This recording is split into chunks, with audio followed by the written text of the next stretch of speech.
Hi class 9s, welcome in Anand coaching classes. I'm Anand sir, your geometry sir. Last two lectures में हमने 1.2 1.1 learn किया. Basic geometry का topic का नाम क्या है? Basic concept in geometry, right? Basic concept in geometry. Anand sir, subject maths geometry. Mobile number 8600574741. Join to our classes as well as say to your friends to join in a classes. Okay, just download the app Anand Coaching Classes from Play Store and subscribe. Register it. I will you add in a batch. Different batches are there for the subject wise. Geometry, maths, geometry, algebra, science 1, science 2, one batch. Other subject wise batches are there. I will add you there, and all teachers will be teach to you with your according to your subjects. Okay, so today topic कौन सा है? Geometry का chapter number 1 ये 1.3 हम पढ़ने वाले हैं today. So I am going to share to the another screen here, new screens. That is a PDF file here from your textbooks. Basic concept in geometry, first page.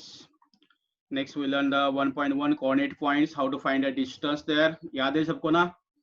Lecture कोई होता तो उसके पहले रिवाइज करना, तो आगे के topics आपको अच्छे से समझ में आएंगे. ओके ना? Okay. Then next 1.2 distance formula. यहाँ पे आपको मालूम है, यहाँ पे डायग्राम ड्रॉ करना है. नहीं जिसको मालूम नहीं है, they can watch the last 2 videos 1.1 1.2. 2 videos के पहले अपलोड किया है यूट्यूब पे, आप देख सकते हो, या आपके हमारे क्लासेस के ऐप पे भी आपको ये अवेलेबल है. So you can watch it at every time, at any time. Yes. Okay. And then we learn the line, segments, ray AB, ray line, comparison of segment, perpendicular segment, distance. 1.2 में comparison midpoint formula apply किया था, right ना? Now we are learning about condition statement and what is the converse. यानी कि यहाँ पे हम लोग 1.3 पढ़ने वाले हैं. उसके बाद प्रूफ, थ्योरम, ज्योमेट्री है, तो आपको यहाँ पे थ्योरम स्टार्ट होंगे. क्या होंगे? Theorem. For example sum of angles of triangle 180. आपको तो पता है यहाँ पे sum of angles of triangle कितना होता है? 180. लेकिन ये हमें क्या करना है? प्रूव करना है. Some sentences are there. Sun rises in the east. यहाँ पे कोई भी प्रूफ नहीं है, जाके देखना ही पड़ेगा वहां पे, right? From 2 points only 1 line can be drawn.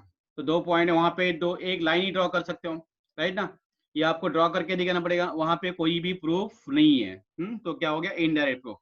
Another example, suppose there are infinite line passing through the point. यानी एक पॉइंट है, एक पॉइंट से बहुत सारे लाइन क्या होते हैं? पास होते हैं. Infinite means unlimited number of lines for passes through the points. Okay, so these are called as postulates, axioms. इनको क्या बोलते हैं? Axiom, postulates. Scientist, mathematician Euclid's, he stated the postulates. ये पोस्टुलेट भी हमें देखने वाले हैं. Sum of angles of quadrilateral कितना होता है? 360. ये हम प्रूव कर सकते हैं. इसके लिए मेथड है. This method we can apply here to prove this, right? So 9th standard से हम लोग क्या पढ़ने वाले हैं? थ्योरम्स. बहुत सारे थ्योरम पढ़ने वाले हैं, और ये थ्योरम इतने इजी है. इतने इजी मेथड से मैं आपको पढ़ाऊंगा तो आप भी ज्योमेट्री को लाइक करना शुरू करेंगे. जो भी बच्चे मैथ्स को लाइक नहीं करते वो भी लाइक करना शुरू करेंगे. बस आपको डेली प्रैक्टिस शुरू करनी है.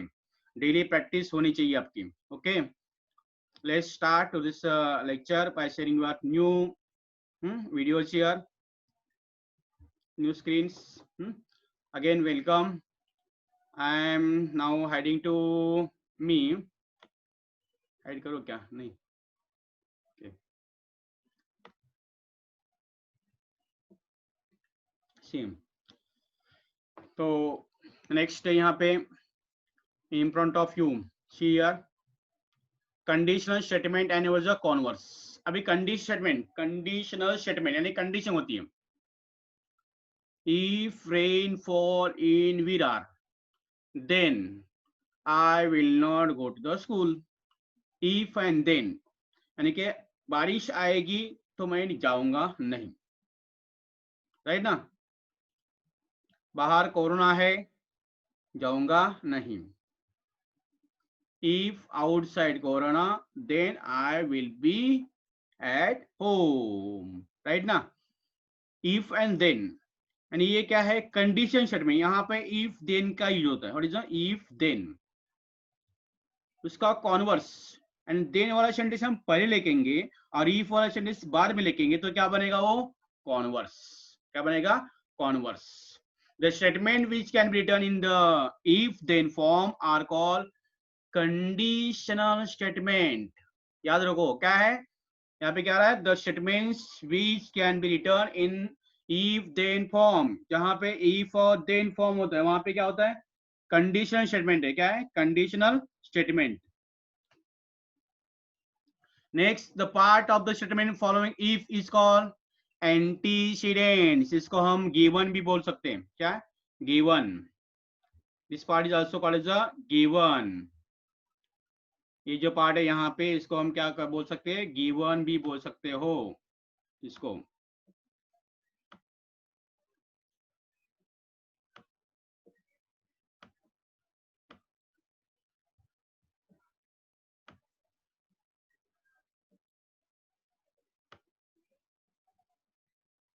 क्या है, गिवन।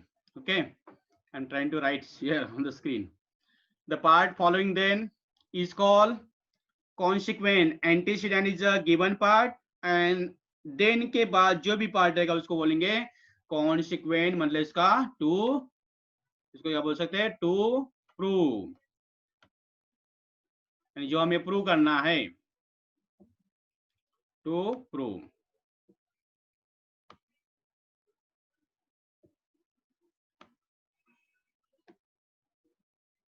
लैपटॉप है यहाँ पे, राइटिंग बराबर नहीं होती, राइट ना। देखो, to prove. Okay, and antecedent means given parts, consequent means to prove। antecedent means given, जो given है डायग्राम में आपको दिखता है। फॉर एग्जांपल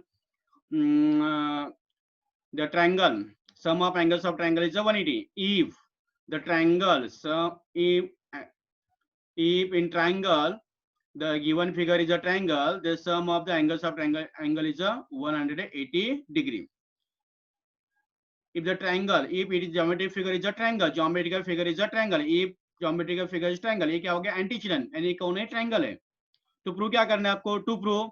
कॉन्सिक्वेंट क्या रहेगा यहाँ पे, टू प्रूव क्या रहेगा, हमें प्रूव करना है sum of angles of triangle is 180। या another example, two lines are intersect then opposite angles are congruent, vertically opposite angles are congruent. Given क्या है, गिवन मींस को एंटीसीडेंट पार्ट क्या है यहाँ पे, टू लाइंस आर इंटरसेक्टिंग। तो यहाँ पे टू लाइंस ऐसे इंटरसेक्ट कर रहे हैं।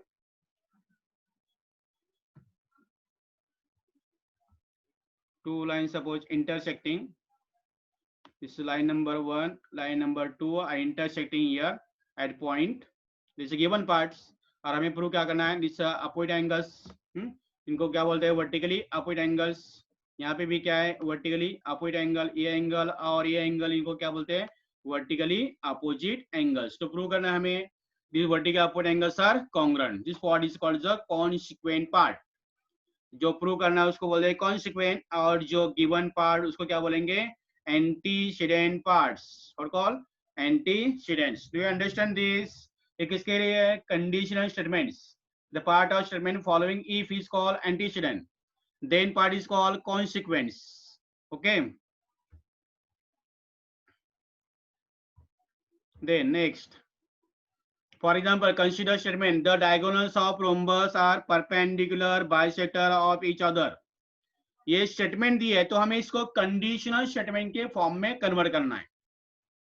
और the diagonals of rhombus are perpendicular to each other, diagonals of rhombus are perpendicular to each other. यानी यहाँ पे गिवन पार्ट क्या रहेगा, व्हाट इज गिवन पार्ट, इसको पहले हमें इफ और देन के फॉर्म में बनाने का है। Diagonals of rhombus are perpendicular bisector of each other, यानी यहाँ पे क्या, गिवन पार्ट क्या है, रोम्बस। अप्रूव क्या करना है, उसके diagonals bisect each other. Rhombus पता है आपको, ऑल साइड्स इक्वल होते हैं, जिसके ऑल साइड्स क्या होते हैं, इक्वल, और अपोजिट साइड क्या होते हैं, parallel. all sides are equal and opposite sides are parallel is called as a rhombus. और ये rhombus है, rhombus के diagonals और जो diagonals of rhombus are perpendicular bisector. तो यहाँ पे क्या होगा, if the diagonal is a rhombus then its diagonals are perpendicular bisector of each other. Perpendicular means दोनों जहां पे बाइसेक्ट करते हैं वहां पे एंगल क्या होता है 90 degree. Means the diagonals bisect at point, that point should be, the angle should be at that point is a 90 degree. At the both the diagonals make the angle what is a 90 degree. Okay, that is a statement can be done as a in conditional form. हमें conditional form में इसको करना है. तो if the given quadrilateral is a rhombus, ये क्या हो गया, antecedents क्या हो गया, it is a antecedent, is a very very important here. Don't be skip, please understand here, pay attention on lecture, focus on the lecture. If the given, ये क्या है antecedent part, if the given quadrilateral is rhombus, देखो ये sentence दिया है तो इसको मैंने क्या किया, कंडीशनल फॉर्म में बना दिया.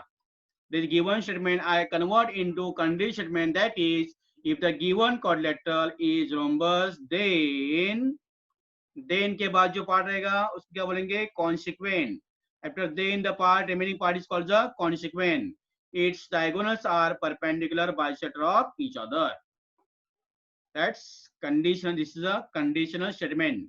Given statement I convert into conditional statements. Okay, okay guys, see the next. If the antecedent and consequent in a given conditional statement are interchanged, and antecedent and what is the consequence, and to give two proof part and given part is a interchange. Means मैंने लिखा यहाँ पे if diagonals are perpendicular bisector of, if in quadrilateral diagonals are perpendicular bisector then it is a rhombus. Then it is a rhombus. देखो कैसा change किया. If in quadrilateral diagonals are perpendicular bisector of each other then the quadrilateral is rhombus. हो गया ना change. जो then का part था मैंने if में डाल दिया, जो if का पार्ट था then में डाल दिया. मीन्स जो गिवन था प्रूव में गया और जो टू प्रूव था वो क्या आ गया गिवन में. That's called the converse. और इट्स कॉल्ड द कॉन्वर्स. इसको ही क्या बोलते हैं हम लोग, कॉन्वर्स बोलेंगे. सेम if condition में is a true, its converse is not necessary true. Study the following example. Additional statements. So the example.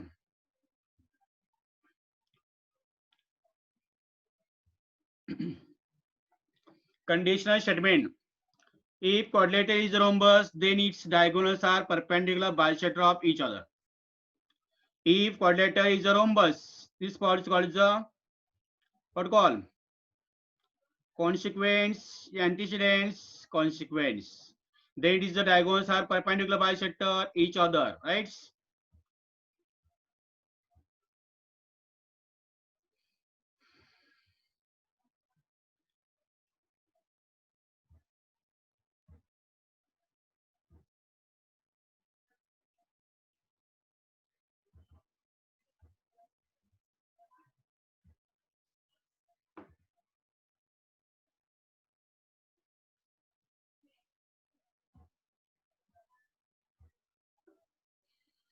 Condition mean if quadrilateral is a rhombus, then its diagonals are perpendicular. Means quadrilateral is a rhombus is given part. Given part को दूसरा नाम क्या है, consequence. Then its diagonals are perpendicular bisector of each other. Is of to prove this part is called the antecedents. What called antecedents. Then next look here, converse इसका क्या बनेगा देखो. इसका converse if the quadrilateral is a rhombus then its diagonals are perpendicular bisector. If the diagonals of quadrilaterals are perpendicular bisector of each other then it is a rhombus. Perpendicular bisector of each other then it is a rhombus. ये क्या बन गया converse. Please try to understand. It's a very very important to you. No. Conditional statement. क्या ये, if quadrilateral is a rhombus then its diagonals are perpendicular bisector of each other. Pay attention here. If the diagonals of quadrilaterals are perpendicular bisector of each other, then it is a rhombus. उसका उल्टा कर दिया, देखो reverse करना है बस, right? लेकिन O B statement जो है वो मीनिंगफुल होना चाहिए. सीधा another example, condition statement, if number is prime number, if number is a prime number then it is a even or odd. इसको क्या बना सकते हैं? if the number is even or odd then it is a prime number, right ना? Converse क्या होगा? if number is a even or odd then it is a prime number. Simple है. Next, properties prove logically are called theorems. यानी आपको पहले भी explain किया मैंने यहाँ पे कि बहुत सारे ऐसे स्टेटमेंट है उनको हमें क्या करने हैं? मैथमेटिकली प्रूव करना है. Properties prove logically are called the theorems and some of the statements are there. For example यहाँ पे sun is rising in the east, only one line passing through the 2 points, infinite number of lines passing through the 1 points from 3 geometrical figure formed by the 3 points is called the triangle. All of these are, what are they? All of these words postulates.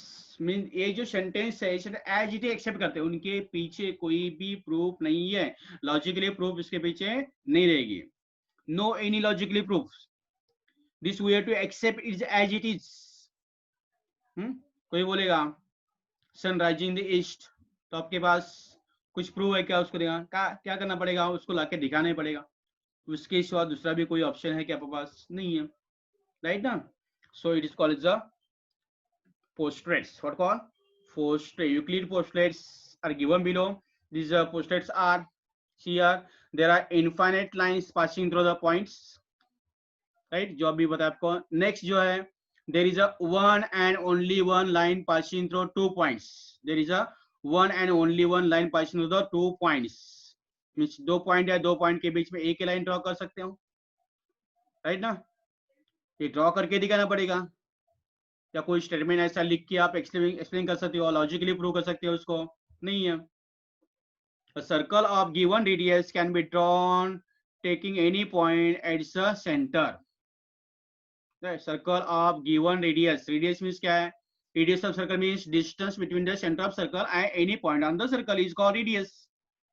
A circle of given radius can be drawn taking any point as its center. And next, all right angles are congruent with each other. ये भी 90 है, वो भी क्या होगा? 90. तो right angle दोनों congruent ही होंगे ना. राइट एंगल का मतलब क्या हो गया? 90 degree. All right angles are congruent with each other. And next here, if two interior angles form on one side of transversal of two lines add of less than 2 right angles, then the lines produced in that direction intersect each other. Do you know what is interior angles? Interior angles. Interior angles का मतलब क्या हो गया? बोलो क्या interior angles? 2 lines are, suppose 2 parallel lines or 2 lines are there. अरे ये टेढ़ा हो गया बड़ा.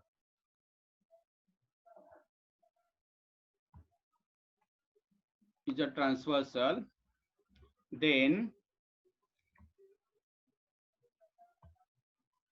interior angles here. These 2 angles are called the interior angles, right now? These 2 angles are called the interior angles, right? If the interior angles form on one side of transversal of 2 lines add up to less than 2 right angle, add up किया and less than the 2 right angles, then the lines produced in their direction intersect each other. यानी यहाँ पे दोनों का सम 90 plus 90 कितना होता है? 180.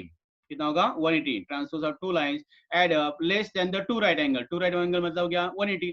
180 से लेस होगा, then these 2 lines are what? Intersect. ऐसा intersect करेंगे. Lines what is intersect. यानी यहाँ पे सम 90 नहीं होगा तो ये क्या होंगे? इंटरसेक्ट. और यहाँ पे सम क्या होगा? सॉरी, सम 180 रहेगा तो इंटरसेक्ट नहीं करेंगे, और सम 180 से लेस होगा तो क्या करेंगे? वो इंटरसेक्ट करेंगे. तो सम ऑफ इंटर एंगल्स कितना होना चाहिए, ये एंगल और ये एंगल दोनों का सम कितना होना चाहिए 180।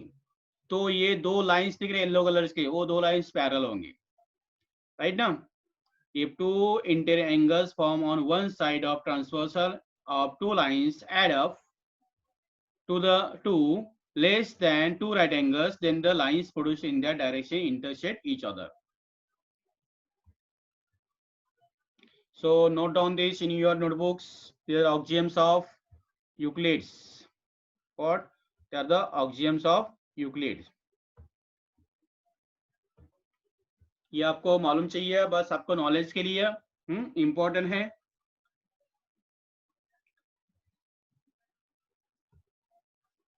Now next is the theorem here.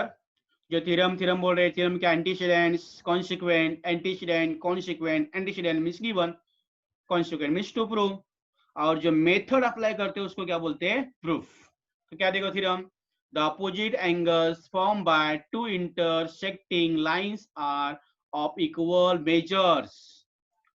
The opposite angles form by two intersecting lines and two lines are there and these two lines are intersect each other. When two lines are intersect each other, then four angles form there. कितने angles form होने वाले यहाँ पे 4 angles। तो यहाँ पे prove करना है कि उनके जो अपोजिट एंगल्स है वो कैसे होते हैं कॉन्ग्रुएंट, यानी एक का मेजर 60 है तो उसके अपोजिट वाले का भी क्या होना चाहिए 60। एक 120 डिग्री है तो दूसरा भी क्या होना चाहिए 120 degree. Let's see the proof. यहाँ पे गिवन पार्ट आपको लाइन ड्रॉ करना है। यहाँ पे line A B and line C D intersect at point O such that A dash O dash B and C dash O dash what is a D. So this line is A B line and second line is C D line intersect. देखो यहाँ पे line A B and line C D intersect at point that is a O, right ना। देखो यहाँ पे दिखाता हूँ मैं, कर्सर यूज कर laser point. Line A B and line what is C D intersect कर रही है यहाँ पे, देखो ओ पॉइंट पे कर रही है ना। तो इसलिए गिवन क्या लिखा, line A B and line C D intersect at point O. कैसे देखो A dash O dash B, इसका मतलब 3 पॉइंट्स आर कोलिनियर। इसको वो क्या बोलते हैं कोलिनियर, एक ही लाइन के ऊपर है। Points are lies on the same line, point 2 और more than 2 points are lies on the same line. 2 point तो एक लाइन के ऊपर होती है, लेकिन more than 2 points are lies on the same line, they are called as a collinear, and A point, O point and B point are the collinear, and D point, O point, C point also collinear. It means A dash O dash B and C dash O dash D. समझा? Okay. तो prove क्या करना है हमें, angle A O B, यहाँ पे angle suppose आपको angle ऐसा ड्रॉ करना है, लेकिन यहाँ पे मैं लिख रहा हूँ एंगल ए ओ सी। देखो एंगल ए ओ सी, ये एंगल दिख रहा है एंगल, और इसका अपोजिट एंगल कौन सा ए एंगल। यहाँ पे मीन्स एंगल क्या बी ओ डी, ये एंगल और ये एंगल क्या होना चाहिए इक्वल। और second pair angle A O D congruent angle क्या होना चाहिए सी बी ओ सी, क्या होना चाहिए बी ओ सी। ओके, यहाँ पे आप एंगल ऐसा लिखना सिंबल एंगल का। समझ गया ना। देखो प्रूव कैसा करें, देखो all of you know sum of angles linear pair is 180 degree, right ना। sum of angles linear pair is 180। देखो यहाँ पे जो एंगल्स है these two angles are linear pair form कर रहे हैं, तो दोनों का सम कितना होगा 180 होगा, राइट। और इसके साथ ये एंगल है, दोनों का सम भी कितना होगा 180 होगा, राइट, बराबर ना। ये दोनों का सम कितना है 180, ये दोनों का सम कितना हो रहा है 180। इसमें ये एंगल कॉमन है, तो ये एंगल सपोज ये कितना है, ये सपोज कितना 40 डिग्री है, राइट। ये 40 है, ये कितना है 100 है सपोज 140 क्या लेना पड़ेगा 140। तो दोनों का सम कितना हो गया देखो 180 हो गया, बराबर। अभी ये 140 तो ये कितना होना चाहिए 40 होना चाहिए ना, राइट ना। देखो 40 प्लस 140 कितना हो गया 180, ये 140 प्लस 40 कितना हो गया 180, यानी ये एंगल और ये एंगल क्या हो गया कॉन्ग्रुएंट हो गया ना। मींस एंगल कौन सा AOD and angle BOC is a congruent. Same यहाँ पे भी देखो ये 40 है तो ये कितना होगा 140 आएगा, राइट। ये कितना आना चाहिए 140 डिग्री। तो ये 140, तो ये भी कितना आ गया 140। Means angle A O C congruent angle क्या हो गया बीओडी, प्रूव हो गया। नहीं हमें यहाँ पे क्या यूज किया linear pair, angles in linear pair. Angles linear pair मतलब ये देखो ये स्ट्रेट लाइन है, इस लाइन के ऊपर एंगल है ए O D, angle A O सी, ये दो एंगल है, इनको क्या बोलते हैं लीनियर पेयर। और एंगल्स इन लीनियर पेयर उनका सम, एंगल्स इन लीनियर पेयर उनका सम कितना होता है 180 डिग्री। यहाँ पे देखो ये लाइन दिखा ए ओ बी, तो इसके ऊपर ये एंगल है कौन सा ए ओ डी, और ये एंगल है बी ओ सी, दोनों का भी सम कितना होगा 180। वैसे यहाँ पे देखो ये line B D C O D लेंगे, तो angle B O C angle B O D, ये दोनों भी क्या है लीनियर पेयर में है, बराबर ना। तो यहाँ पे हम प्रॉपर्टी कौन सी यूज करने वाले हैं लीनियर पेयर वाली property. Which one linear pair, याद है लीनियर पेयर। 8 में पढ़ा था ना लीनियर पेयर का property.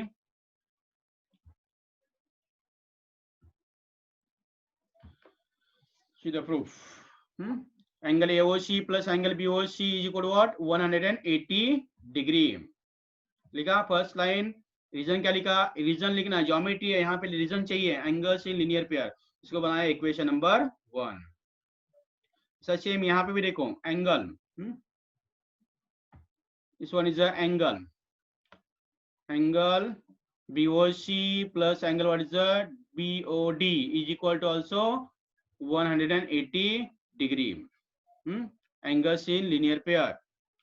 Angle AOC plus angle BOC, देखो ये 180 ये 180, तो angle AOC plus angle BOC is equal क्या होगा angle BOC plus angle BOD। देखो ये 180 ये 180 है, दोनों का राइट साइड इक्वल, तो लेफ्ट साइड क्या होगा इक्वल होगा ना। सो angle AOC plus angle BOC is equal to BOC plus angle BOD। और दोनों में क्या देखो यहाँ पे BOC है और ये BOC क्या होगा कैंसल, तो क्या बचा angle AOC is equal to angle BOD। Eliminated angle BOC निकाल दिए इसको। सिमिलरली यहाँ पे मैंने एक्सप्लेन किया, आप लोग यहाँ पे AOC प्लस BOC लिया, AOC प्लस क्या लिया BOC, वैसे आप क्या लो यहाँ पे BOC प्लस क्या लो BOD, और BOD प्लस क्या लेंगे AOD, तो AOD और BOC भी क्या होगा यहाँ पे एंगल BOC प्लस क्या लेंगे AOC, और BOC प्लस क्या लेंगे BOD, तो BOC यहाँ पे क्या होगा कैंसिल हो गया, AOC इज इक्वल क्या होगा BOD, और BOC प्लस BOD लेंगे और BOD प्लस AOD लेंगे, तो AOD और BOC भी क्या होगा इक्वल। ये दो एंगल्स क्या कर सकते हैं प्रूव कर सकते हैं सिमिलरली, इसलिए क्या लिखा similarly we can prove that angle BOC is equal angle what AOD। समझ गया, यानी कि ये कौन है vertically opposite angles, that is these are the vertically opposite angles, vertically opposite angles are congruent। देखो वर्टिकली opposite angles क्या होते हैं congruents, ये एंगल और ये एंगल, ये एंगल और ये angle, they are the vertically opposite angles written in 3 letter AOC, ऐसा BOD, यहाँ पे एंगल AOD एंगल BOC। समझ रहे ना, सबको बराबर समझ में आ रहा है क्या पक्का?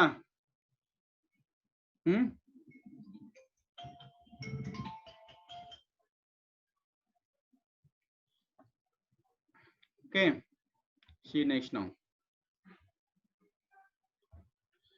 प्रैक्टिस से आ गया 1.3, 1.2 देखा, 1.1 हो गया, अभी 1.3। इसके बाद लेसन खत्म है, प्रॉब्लम सेट है यहाँ पे, फर्स्ट लेसन आपका कंप्लीट होने वाला है। बहुत ही simple question, write the following statement in if then form. If और देन फॉर्म यूज करना है। कंडीशन स्टेटमेंट याद किया, कंडीशन स्टेटमेंट और कॉन्वर्स यहाँ पे यूज करना है आपको। कंडीशनल स्टेटमेंट आपको पढ़ाया मैंने, राइट, उसका यूज यहाँ पे करना है। See first one, the opposite angles of parallelograms are congruent. यहाँ पे कौन है पैरेललोग्राम, और उसके अपोजिट एंगल्स क्या है कॉन्ग्रुएंट। तो इफ और देन का यूज करते हैं यहाँ पे, तो see the answer here, if quadrilateral is a parallelogram then opposite angles of that quadrilateral are congruent। if quadrilateral is parallelogram then opposite angles of that quadrilateral are congruent। समझा, यानी वो quadrilateral कौन है पैरेललोग्राम है, तो उसके opposite angle क्या होंगे कॉन्ग्रुएंट होंगे, right. if then second diagonals of rectangles are congruent है, यहाँ पे कौन है रेक्टेंगल, तो उसके डायगोनल्स क्या होते हैं congruent. If the quadrilateral is rectangle then diagonals are congruent, हो गया। If quadrilateral is rectangle then diagonals are congruent, okay. And third question आपके सामने आ रहा है, in an isosceles triangle the segment joining the vertex and the midpoint of the base is a perpendicular to the base। isosceles triangle कैसा होता है ये, isosceles triangle means all sides are equal। the triangle whose all sides are equal is called isosceles triangle। I am trying here।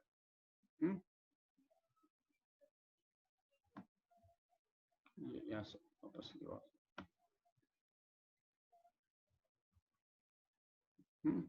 ये side और ये side, तीनों side कैसे रहेंगे इक्वल, इसको आइसोसेलेस सॉरी इक्विलैटरल, सॉरी ये ऑल साइड इक्वल नहीं है, जो two side equal, triangle whose two sides are equal is called isosceles triangle, ऐसा होगा।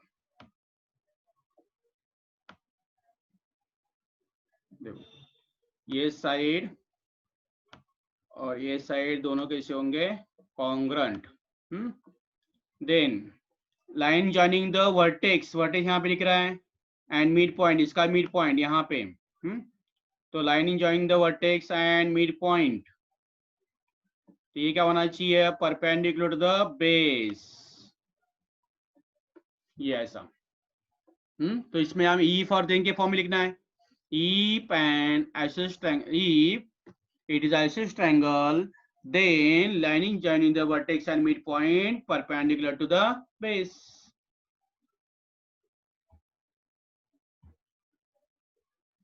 सेम आंसर क्या आएगा, if triangle is an isosceles, the segment joining vertex of triangle and midpoint of the base is a perpendicular to the base, ये रहा उसका answer. फटाफट fast open your notebook and start to write. चलो फटाफट, geometry है आपके पास, तुरंत book और पेन सब चाहिए, जैसा जैसा लेक्चर में पढ़ा होगा वैसा वैसा आपको नोट डाउन करना है सब पॉइंट।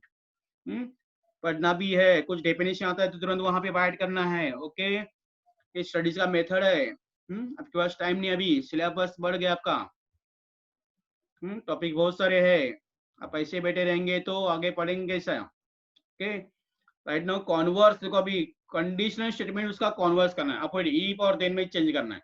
देन वाला सेंटेंस क्या होगा इफ में, इफ वाला सेंटेंस देन में, बस बहुत इजी। देखो alternate angles formed by two parallel lines and their transversal are congruent। alternate angles formed by two parallel lines and their transversal are congruent, यानी alternate angles है और दो पैरेलल लाइंस है, तो यहाँ पे इसका क्या करना है हमें कॉन्वर्स लिखना है। कॉन्वर्स क्या होगा, if alternate angles made by two lines and their transversal are congruent then the lines are parallel। इसका कंडीशन में क्या है, if lines are parallel then alternate angles are congruent, ये ऐसा कंडीशन स्टेटमेंट हो गया। यानी ये सेंटेंस दिया है, इसको ये सेंटेंस जो इसको हमें क्या करना है, पहले कंडीशन स्टेटमेंट को पहले बनाने का है, उसके बाद उसका कॉन्वर्स करो। आपको नहीं आता तो रफ पेज में उसको क्या करो बनाओ, रफ पेज में साइड में क्या करना है इसको बनाने का है। if two lines are parallel then alternate angles are congruent।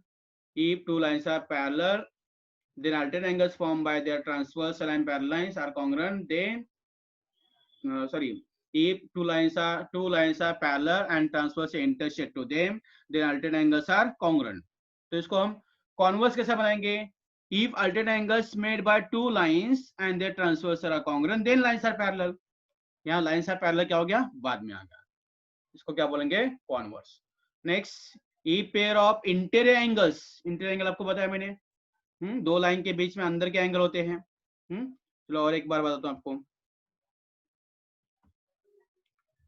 देखो ये लाइन है, ये लाइन है और ये उनका क्या हो गया ट्रांसवर्स है, और ये एंगल और ये एंगल, राइट।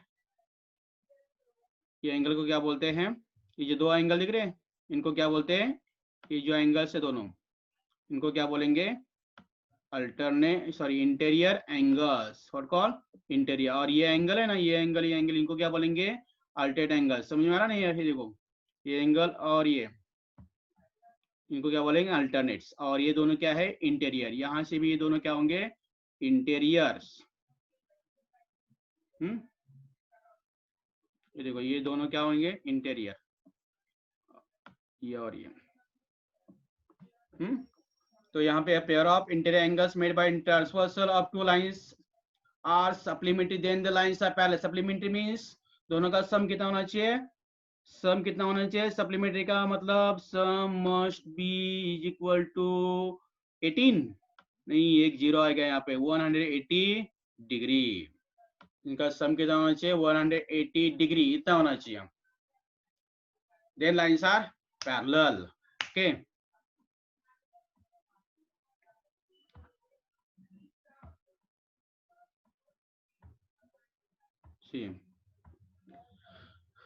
तो इसको हम कॉन्वर्स बनाने का, if two lines parallel are intersected by transversal, then interior angles so form are supplementary. Interior angles so form are if two parallel lines intersected by transversal, दो lines हैं, उन line दो line से parallel है। यहाँ पे parallel, यहाँ पे जो दिया था यहाँ पे कैसा था, लाइंस आर पैरेलल बोला था, प्रूव करना है, तो यहाँ पे हमें पैरेलल लेना है। तो intersected by transversal the interior angles so form are supplementary. And third one, diagonals of rectangles are congruent. ये तो बहुत इजी है। यहाँ पे if the quadrilateral is rectangle then diagonals are congruent, तो यहाँ पे then का वाला पार्ट कौन है, diagonals are congruent. If in quadrilateral diagonals are congruent then it is a rectangle. देखो if the diagonals of quadrilaterals are congruent then that quadrilateral is a rectangle, ये लिखना है, बहुत सिंपल है। This way question number 1. Question number 2 is completed. So open your notebooks, take pen and copy it. और एक screenshot लो तो भी हो जाएगा काम। जितना भी पढ़ा है वो आपको आज पूरा बुक में लिखना है, नोट्स भी और 1.2 भी। नेक्स्ट लेक्चर में हम पढ़ने वाले क्या क्या पढ़ेंगे, problem set. So I am trying to share here your problem set screen, that is share your textbooks. I think थोड़ा सा फिलअप्स यहाँ पे है तो देखते हैं क्या है। देखो हाउ मेनी मिड पॉइंट्स, इसको थोड़ा सा जूम करता हूँ तो आपको अच्छा सा दिखेगा।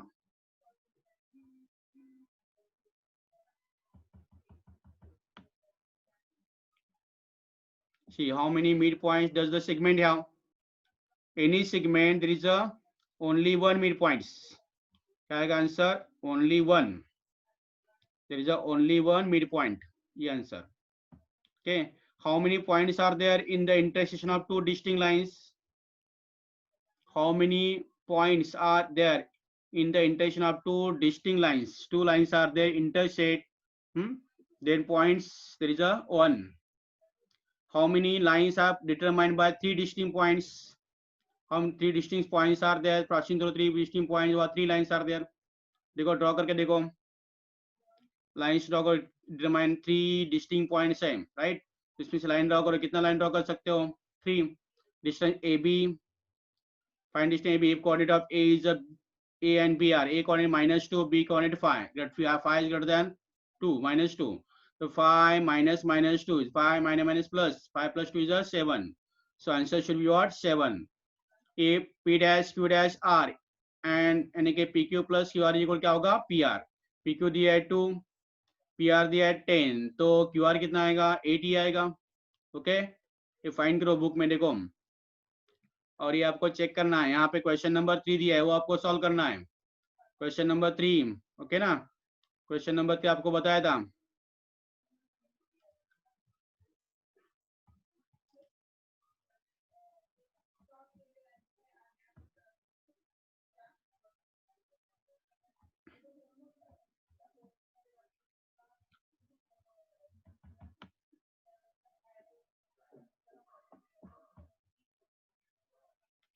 क्वेश्चन नंबर 3 है, आपको पूरा ये होमवर्क करना है। क्वेश्चन नंबर 3 दिख रहा है, यहाँ पे पॉइंट दिया है, पॉइंट से हमें क्या करना है, डिस्टेंस निकालना है। ये पॉइंट ए लो, ये बी, ए पी क्यू कोई भी चलेगा ऐसा, ए बी सब लेगी सब चलेगा। A coordinate 3, B coordinate is 6, so distance A B is equal to greater number minus smaller number.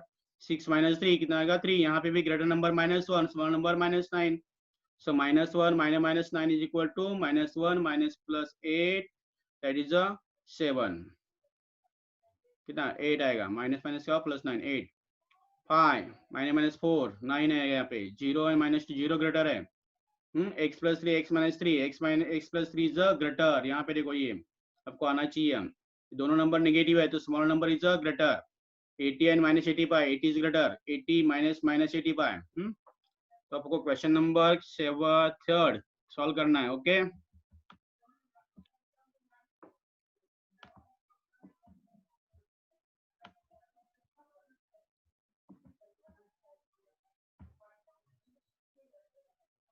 बाकी थोड़ा ट्राई करो, नेक्स्ट लेक्चर में हम लोग प्रॉब्लम से देखेंगे। Now till start your study now. Okay bye bye, take care, see you again.